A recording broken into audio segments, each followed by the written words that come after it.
What's up, nerds and nerdettes and we little nerdlings all? It's your buddy Big John and G, the Two-Gun Pixie presents Legendary Gaming. Oh yeah, getting a chance to get outside again. Still looks nice out here for this Midday Monologue Monday, my friends. So what I wanted to do today was something a little different, something I haven't done before really. And I don't know, for right now, I think I want to call this the Two-Gun Pixie Winter Spring Catalog 2019. I don't know. Let me know what you think of this. I thought this was a good idea to drop. So why don't we go down to the table and talk about the Two-Gun Pixie catalog. I'll see you down at the table.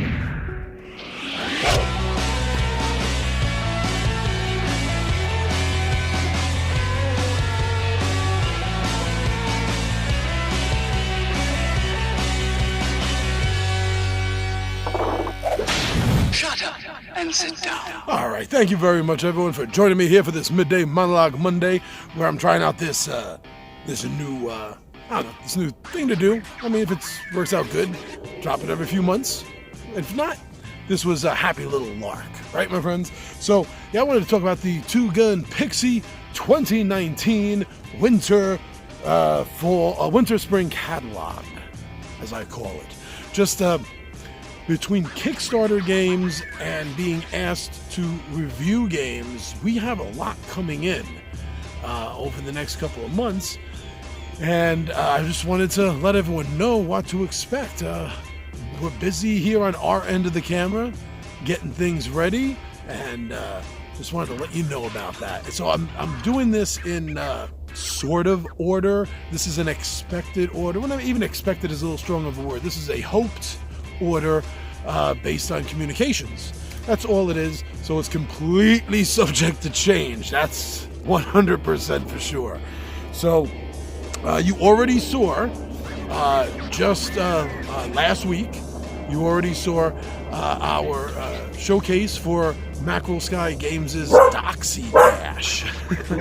A really fun set collection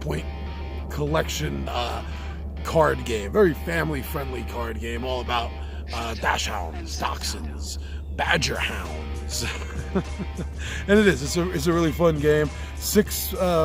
1 to 4 players, ages 6 and up, and the game isn't going to take you probably more than 30 minutes, except maybe for your first game in, where you have a little bit of a learning curve on that.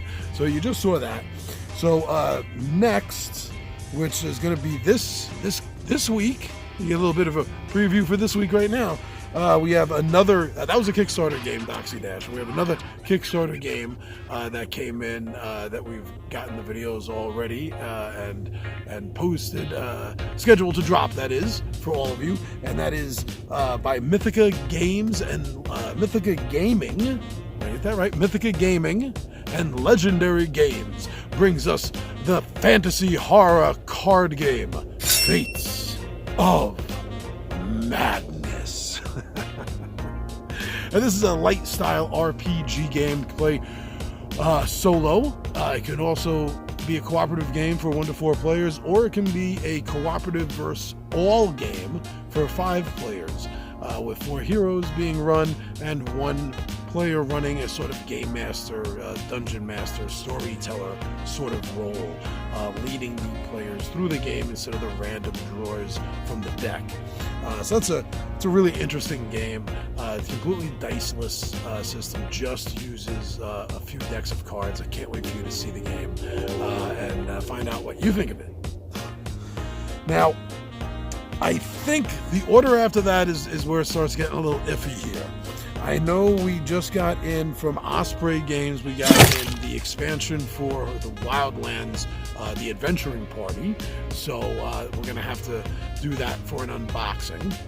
The game's, it's an expansion, so I mean it's not going to be necessarily any how-to play or anything following that, but it's really interesting. It's just like the previous expansion, The Unquiet Dead. This doesn't add another player option to the game, but what it does is adds another faction to be chosen from, or much like the Unquiet Dead, the Adventuring Party could be run AI style, just coming in running amok of everything. And I really like the way they do this, because it's similar for the same reason why I like the Age of Conan board game. If nobody's playing Conan, he's just running amok around the world on his own adventures while you're trying to do your thing, and sometimes he can be helpful to you, and sometimes he's gonna run you over, like a freight train. So that's something that the Osprey Games' Wildlands has been bringing with these expansions, so I'm really looking forward to that. I have another game coming in that to be reviewed, and this was actually unexpected. So I imagine it'll be up after Wildlands. Like I said, this whole list is subject to change, and that is 2 core games and an expansion by Sandy Peterson Games, and that's for Theo Maki. And the 2 base games for that is The Ancients, Theo Maki, The Ancients. And they have a second base game, Theo Maki, The Warrior Gods, or just Warrior Gods. I don't think there's a "the" on that. And those are both core games. It's a card game. I don't know much about it. It's Pantheon versus Pantheon. I know that much. So it's like, the Celtic gods versus the Roman gods versus Native American gods versus Cthulhian gods. I mean, yeah, you have to have Cthulhu Pantheon in there, right? I mean, why not? So it's a card drafting system, trying to generate points. That's about all I know about it. And there's an expansion for that called the New Blood, which adds another 1 or 2 pantheons that can be added to either or both games because they're completely interlockable, so to speak. So this is really interesting. I really knew nothing about this at all, so I'm looking forward to finding out more about this game. So that's Theo Maki, The Ancients, The Warrior Gods, and New Blood by Sandy Peterson Games. It's good for 2 to 4 players, ages 14 and up, and apparently it's going to run anywhere from a half hour to an hour. I'm sure the learning curve for the first game will probably be closer to an hour and a half, just my guess. So there's another Kickstarter coming in that should be in very, very soon as well, by I think it's a brand new company. I've never heard of them before. If you're not a brand new company, I apologize for not hearing about you earlier. That's a Puzzling Pixel Games. It's a Kickstarter I backed last year called The Abandons. This is a tile-laying, one-player-only game. It's a solitary game for ages 14 and up, and it's supposed to take about 15 minutes. So even with that learning curve, the first game, I'm sure it can't take more than 30 minutes. So it's an escape-style game with tile-laying aspects as you're moving and journeying along, and it's really, can you survive until you find the egress? Can you find that tile that lets you escape? Will you live that long? So it looked really, really fun. It looked, there's a little bit of stress, which is always fun for a game. You don't want too much, but that little bit of stress that kind of amps you up and really gets you going, gets you into the game. It definitely felt like it was going to have that. And it was I think it was under $20. So that was another reason why I backed it. I've been trying to get more solo games in to vary up the Friday night fillers or the Pixie playthroughs where I do a solo game. I want to have more of a mix for everyone, and I'm really starting to dig the solitary games. Yeah, so that's on the way right now. Apparently, that's on the way. So I might have that by next week.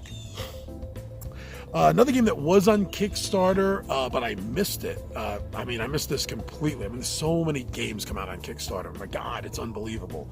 Honestly, I would have backed this. If I had seen this at the time, I would have backed this because it's a superhero-based game. It's a card game, and it doesn't follow Marvel or DC or Image or Dark Horse or any independent small-time IDW comic, anyone in between, anything like that. It's their own thing, kind of like the way Sentinels of the Sentinels of the Multiverse is, which is really interesting. And I've often said there's not enough superhero games. Although this last year there seems to have been quite a few, huh? And now they got that Captain Marvel game coming out. I think it's USopoly's got the Captain Marvel game coming out, which is a reskinning, a Marvel reskinning of Bang, the dice game. It's a secret identity game, so they got that coming out. There's a lot coming out, but I would have backed this because it's an original. It's superheroes and it's original. I dig that, but also it's like post-apocalyptic.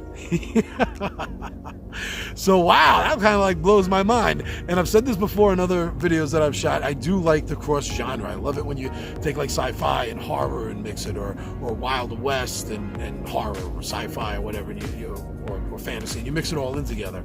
I really like that. And as far as I know, if I'm right about this being a sort of post-apocalyptic superhero game, this is the first time that's been done. So kudos to Flavor Faction Studios for Origins. So that's with a Z. You've probably seen that already, so I've said it enough times. I know I put something up by now. Right, Future John? Flavor Faction Studios for Origins, 2 to 8 players, ages 10 and up, and they say it's going to take you about an hour. So that's coming into within the next couple of weeks. There's another game I backed on Kickstarter, and also I got a chance to preview before it hit Kickstarter, and me and the 20-Sided Warriors were blown away by this game. The concept is basically a dungeon delve style miniature game, but they take a sci-fi twist on it. Not just a sci-fi twist on it, but Sentient Cow Games takes this modern ufology, ancient astronaut, and even cryptozoology twist on the dungeon delve, and this is called Secret Unknown Stuff: Escape from Dulce.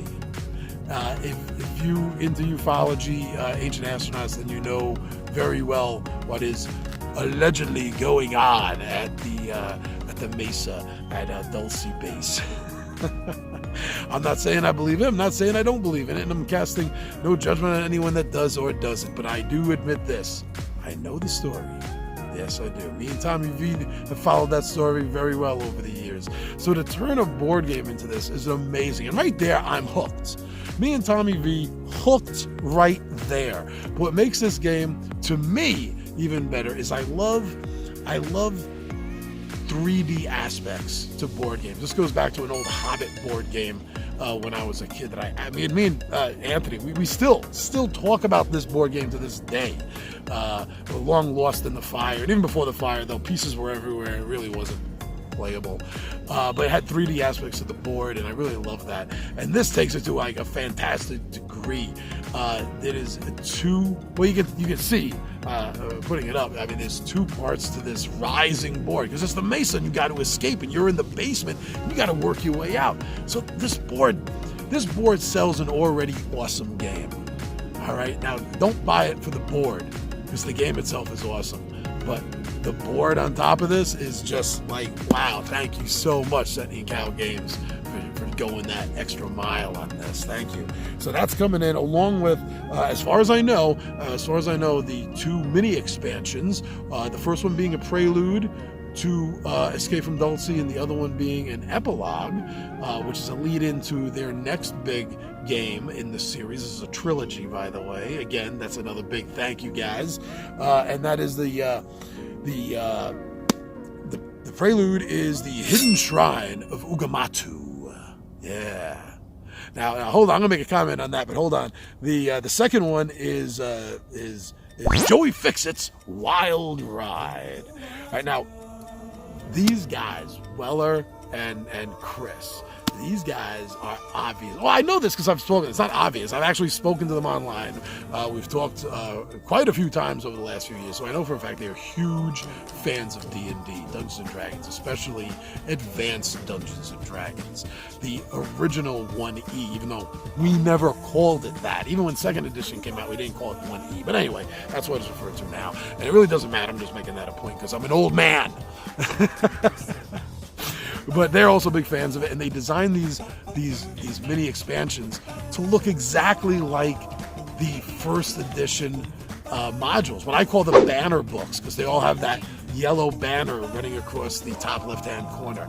And even the title of the first one, the Hidden Shrine of Ugamatu, is like almost lovingly a direct rip off of the Hidden Shrine of...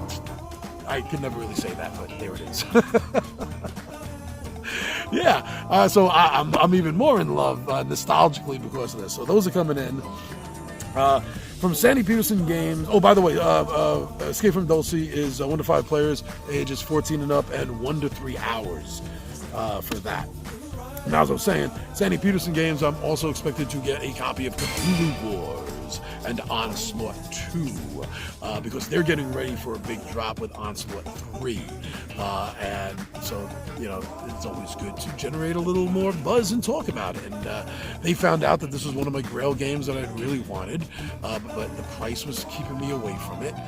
And actually, thanks to one of my viewers, one of my friends here on Two-Gun Pixie, Melissa, thank you, was actually in contact with them for something else. And she was like, oh, by the way, I know this guy who loves your stuff. He's crazy about it.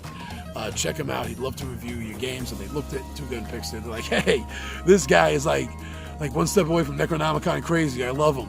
But let's talk to him. So hopefully that stuff's going to be getting here soon enough, and I'm dying to review this. I know Alex is as well, and I'm pretty sure Ryan is. So that's going to be very, very fun. The next two are also games that I kickstarted. From Wyvern Gaming, there's Sojourn, A Journey Through Time. And this is another game that I backed because it's a one-player game. And it's 13 and up, 10 to 20 minutes is supposed to be able to play through. So basically, you're a time traveler, your device breaks down, and you are trying to get back home through time. So you have to go through all these historical moments and survive all these historical moments through time. Really interesting. There's a few time travel games out there, but it's not an overly tapped, overly used theme or genre for board games. And I don't think I have any time travel games, so this will be the first one. I got to double check. I got to go over the shelves. I don't think I have one that's specifically about time travel in there. The other Kickstarter game by Ultima Games is another one-player game, ages 13 and up. Supposed to take about 15-30 minutes. And this game, this is I've been so hyped. This is one of the games I'm most hyped for. It's called Unbroken. So the idea is this is a fantasy-based game, and you are the lone survivor of an adventuring party that got wiped out, horrifically wiped out by some monster, and you've barely survived. And you pull yourself together and you gather what meager things that have survived as well of your adventuring, and anything else you can grab, rocks, sticks, and you're going in there and you're getting revenge for your fallen comrades because you are unbroken. It's like, wow, this game sounds like die-hard fantasy. So I had to jump right in on that. So that's coming. I think it's already at this point off the boats at the warehouse. It may have gotten through customs already at this point, so that should be just weeks away. And then the last two are from Osprey Games coming in, and that is another expansion for Wildlands. This is a board expansion. So it's going to give you another double-sided board, the Wizard's Tower, and the Crystal Canyon. And there's going to be new ways to interact with the board, like teleportation sites that'll pop you from one point to another. So it's going to change up strategy in the game. So I'm really looking forward to that. Actually, no. There's two more after Wildlands. There's the Jonathan Strange and Mr. Norrell, a board game of English magic. So I admit up front I haven't read the book, but I did watch the series, and I really, really liked it. And I'm very interested to see how this has been turned into a board game. And 9 out of 10 times, 8 out of 10 times, I love every single thing that Osprey Games has put out. So adding that with a franchise, a theme, an IP that I already enjoy, I'm really looking forward to this. Now, the other one I forgot because I forgot to put it on the list because I only just found out about it, and that is The Glass Throne. I didn't even know about this series of books. I didn't follow this, but I do try to keep up with fantasy stuff. So that's the reason why I'm surprised that this got unnoticed by me, in all honesty. So regardless of my age and my sex, I do try to keep up on a lot of the fantasy books, even if it's just titles. Even for the younger markets, just because I've always been interested in it, and the younger markets is when I got into fantasy. So even though I'm not reading the stuff, I usually like to keep tabs on it. So this Glass Throne thing came out of left field completely on me. I had no idea about the books, but they're also making a game on it as well. So that's going to be coming into Two-Gun Pixie. So that's the list. That's like 17, 18 things. That's why I looked at this and I saw how huge it was, and I said, I got to let people know this is what we're expecting. Maybe there's something on that list that you've already been expecting. Maybe there's something that you didn't know about, but now you've heard about it, so now you're expecting it. Either way, I just wanted to let everyone know. So thanks for coming by for this extra longer than normal midday monologue, my friends, and very awesome indeed. I will pass on the hellos from all of you to Tommy V and the 20-Sided Warriors. Thank you for checking us out on Facebook, on Instagram, and on Twitter. Thanks to everyone that's been going over to our Zazzle store and checking out some of the official Two-Gun Pixie merchandise that we got going on over there. And right here on YouTube, thank you so much for subscribing to our channel and hitting that notify bell. Thank you so much for commenting on the videos when you like something, when you don't like something. And thank you so much for sharing when you do find something you like. Thanks. I'm your buddy Big Johnny G. The Two-Gun Pixie presents Legendary Gaming, and my friends, I am